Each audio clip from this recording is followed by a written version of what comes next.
Et si la raison pour laquelle des contrats sont perdus n'avait rien à voir avec le prix ou même avec la solution proposée, mais simplement avec le design de la proposition commerciale?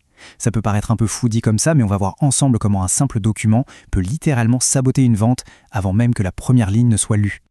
Voilà, la question est posée, elle est un peu directe, c'est vrai, mais elle est absolument essentielle. Pensez-y. On passe des heures, parfois des jours, à construire l'argumentaire parfait.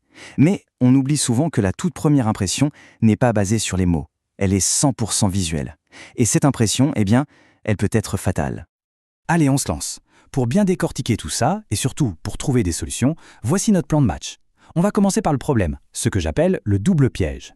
Ensuite, on verra un concept clé, la courbe d'impact. Et puis, bien sûr, on terminera avec du très concret. Comment atteindre le bon niveau de crédibilité et mettre en place une stratégie qui marche. Première étape donc, le problème.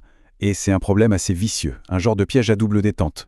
Parce que l'on fasse trop peu de design ou trop de design, dans les deux cas, le résultat est le même, l'échec. Alors, regardons ces deux extrêmes. D'un côté, on a le piège de l'amateurisme. On l'a tous vu, ce document, on dirait un PowerPoint de 1998 qui a mal vieilli. Ça crée le manque de professionnalisme. Et le message subliminal qui passe est juste terrible. S'ils ne maîtrisent même pas leur présentation, comment vont-ils maîtriser mon projet? C'est dévastateur. Et de l'autre côté, on a l'exact opposé, le surdesign. Des animations dans tous les sens, des visuels ultra flashy. Le truc, c'est que ça devient une distraction. À la fin, le prospect se souvient des jolis graphiques, mais il a complètement oublié l'offre. Pire encore, ça peut même générer de la méfiance, du genre « est-ce qu'ils essayent de cacher quelque chose derrière tout ce spectacle ?» Et tout ça, ça nous amène au cœur du sujet, à la psychologie qui se cache derrière ce phénomène. Parce que la vraie question c'est pourquoi? Pourquoi est-ce que cette toute première impression visuelle est si puissante, si décisive?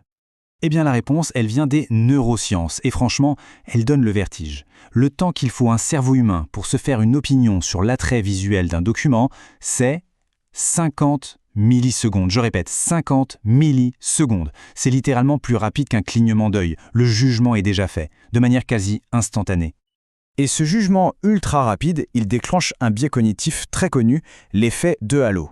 En gros, le cerveau fait un raccourci mental hyper simple. Si le document a l'air amateur, alors l'entreprise est perçue comme amateur, le service sera amateur, la solution aussi, tout est tiré vers le bas. Et là, même le meilleur argumentaire du monde part avec un handicap monumental. Bon, maintenant qu'on a bien posé le problème, passons au concept qui, à mon avis, change toute la perspective. C'est un peu le moment aha de cette analyse. L'idée, c'est de sortir de la vision simpliste qui va de mauvais design à bon design. Parce que voilà la thèse principale. Le but, ce n'est pas d'avoir le plus beau design du monde. L'impact du design, en réalité, n'est pas une ligne droite qui monte. Non, c'est une courbe en cloche. L'objectif, le point d'équilibre, ce n'est pas d'être un artiste, c'est simplement d'atteindre ce qu'on peut appeler un seuil professionnel efficace. Et cette courbe, elle illustre ça à la perfection. Si on est en dessous du seuil, on échoue à cause de l'amateurisme. Ça, on l'a vu. Mais si on va trop loin, au-delà du seuil, on échoue aussi. Soit par distraction, soit parce qu'on crée de la méfiance. La zone de succès, là où on établit la crédibilité, elle est pile au milieu. Ni trop peu, ni trop. D'accord. Mais concrètement, comment on fait pour arriver dans cette fameuse zone efficace? Comment est-ce qu'on atteint ce seuil de crédibilité? Eh bien, tout se résume à 5 éléments fondamentaux, 5 points non négociables. Alors, les voici, ces 5 piliers. Premièrement, une identité de marque claire. On doit savoir qui parle, tout de suite. Deuxièmement, une hiérarchie visuelle. C'est simple. Il faut qu'on voit ce qui est un titre, un sous-titre. Le regard a besoin d'être guidé. Troisièmement, de l'espace blanc. Il faut laisser le document respirer. Quatrièmement, une lisibilité parfaite, police de taille suffisante, bon contraste. Et enfin, le 5e point, absolument crucial aujourd'hui, l'adaptation au mobile. Le document doit être impeccable sur tablette ou téléphone.